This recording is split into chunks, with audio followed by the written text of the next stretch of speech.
Hey, what's going on, y'all? Welcome back. Episode number 3. Today I want to show you guys how to quickly take care of your calf muscles from tightness and tension caused by either running, jumping, or any other exercise that requires you to load up on your calf muscles.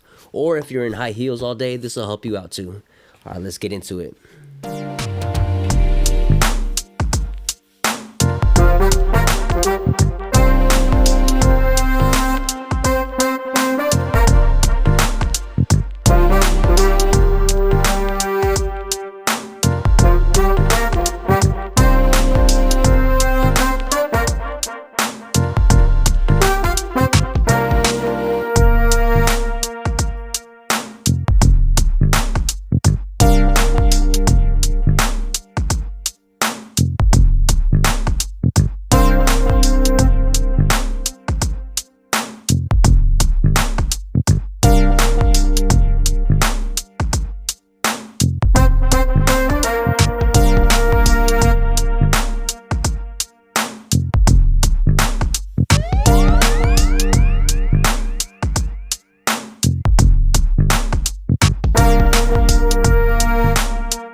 Alright, y'all, thank you so much for watching. If you have tight calves or experience pain in the Achilles tendon, definitely stretch and foam roll it out. I always say, stay regular with your recovery so the muscle will stay relaxed. Stay safe and take care, y'all. Peace.